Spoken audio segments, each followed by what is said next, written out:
झारखंड के सबसे बड़े नक्सली कमांडर अनिल दा उर्फ तूफान जी का खात्मा हो गया। वह सुपुर्दे खाक हो गए।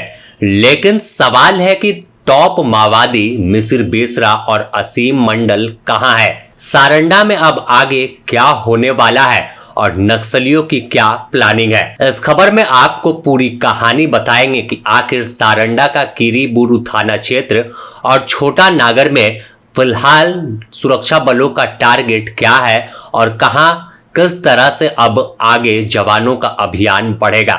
सबसे पहले हम बात करें, बीते शनिवार को करीब 2.5 करोड़ की इनामी अनिल दा उर्फ तूफान जी उर्फ पतिराम मांझी का खात्मा हो गया। सुरक्षा बल के जवानों ने मुठभेड़ के दौरान किरीबुरू थाना क्षेत्र में अनिल दा के साथ इनके 17 नक्सलियों को खत्म कर दिया।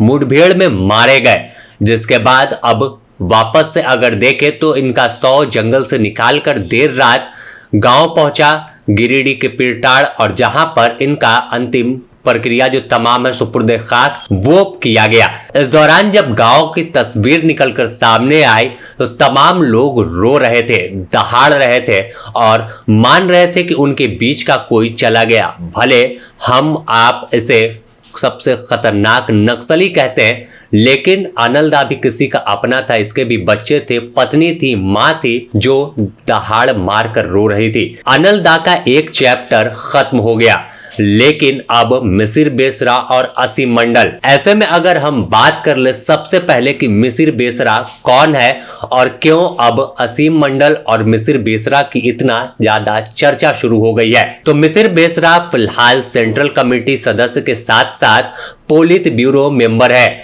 यानी माओवादियों का सबसे बड़ा नेता अगर देश में कोई अब बचा है, छत्तीसगढ़, उड़ीसा, झारखंड की हम बात कर ले, बंगाल की बात करें तो मिसिर बेसरा है। और माना जा रहा है, सुरक्षा बल के जवान मान रहे हैं, झारखंड पुलिस मुख्यालय का दावा है कि मिसिर बेसरा छोटा नागर थाना क्षेत्र और किरीबुरू के जंगल में ही बैठा हुआ है। तो मिसिर बेसरा सबसे टॉप कमांडर है और इसके कंधे पर अब तमाम वह जिम्मेवारी है। झारखंड में कैसे नक्सली गतिविधि आगे बढ़ेगी, कैसे तमाम प्रक्रिया होगी, कैसे मैनेजमेंट पूरा होगा और रणनीति क्या होगी। इसके साथ सेंट्रल कमेटी सदस्य असीम मंडल है, जिस पर भी 1 करोड़ का इनाम है। तो चलिए अब बात कर लेते हैं कि मिसिर बेसरा कहां है और जब अनिल दा का एनकाउंटर हुआ था उस वक्त मिसिर बेसरा और असीम मंडल का दस्ता कहां घूम रहा था और इनके साथ कितने कैडर है। तो झारखंड पुलिस मुख्यालय के मुताबिक मिसिर बेसरा अपने 20 से 25 साथियों के साथ इसी सारंडा के जंगल में मौजूद है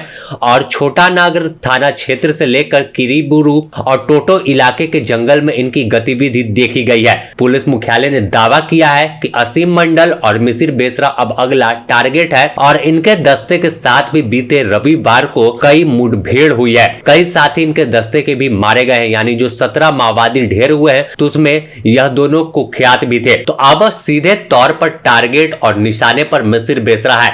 अगर मिसिर बेसरा झारखंड में खत्म हो गया तो माना जाता है कि अगर इसका खात्मा हुआ तो फिर नक्सलवाद ऑटोमेटिक ही खत्म हो जाएगा। यही वजह है कि सिर्फ गणतंत्र दिवस की वजह से थोड़ा ऑपरेशन स्लो हुआ, ऑपरेशन रोका गया, लेकिन इसके बाद वापस से अब 27 जनवरी जब हुआ तो अहले सुबह से पूरे जंगल में जवानों का अभियान शुरू हो गया है। इसमें सीआरपीएफ 209, कोबरा, जगुआर और चाईबासा जिला पुलिस की टीम शामिल है और मिसिर बेसरा और असीम मंडल को अब खोज रही है। बताया जा रहा है, जो जानकारी है कि करीब 20 से 25 कमांडर कैडर इनके साथ हैं, लेकिन अब इनके पास खाने पीने के लाले पड़ गए हैं, इनके पास कोई सहायता नहीं पहुंच रही है। तो ऐसे में ये ज्यादा दिन तक हथियार लेकर लड़ाई नहीं लड़ सकते। अगर हम बीते दिनों जो नक्सली प्रवक्ता आजाद का ऑडियो आया था उसको देखें, उसको थोड़ा गौर से सुने, तो उसमें भी साफ तौर पर दिखा कि नक्सली बैक फुट पर है और जब अभियान में मारे गए, जब मुठभेड़ में ढेर हो रहे बड़े कमांडर मारे गए, तो इस में ऑडियो जारी कर ये कहते हैं कि इनके साथ धोखा हुआ और पीछे से वार किया गया, बिना जानकारी की गई। तो इन तमाम चीजों को साथ ही इसमें एक जिक्र किया गया था कि युद्ध जैसे हालात यहां पर बन गए हैं और सुरक्षा बल के जवान अब टारगेट सीधा कर रहे हैं, यानी मिसिर बेसरा और असीम मंडल भी अब घिर गया है और किसी दिन भी यह जानकारी जंगल से निकलकर सामने आएगी कि इनके दस्ते के साथ भी मुठभेड़ हुई और फिर हाल अनलदा जैसा हो गया। लेकिन सारंडा में फिलहाल हालात अगर देखें तो साफ तौर 2 बड़े नक्सली और सुरक्षा बल के जवान आमने सामने हैं और सीधी प्लानिंग सुरक्षा बल के जवानों की है, डीजीपी की है, सीआरपीएफ के डीजी ने प्लानिंग तय की है कि अब इन 2 का खात्मा महज 1 सप्ताह से 10 दिनों के अंदर करके पूरी तरह से इस जंगल को नक्सलियों के जाल से मुक्त कर देंगे और लाल आतंक का पूरी तरह से खात्मा कर एक नई शुरुआत करेंगे।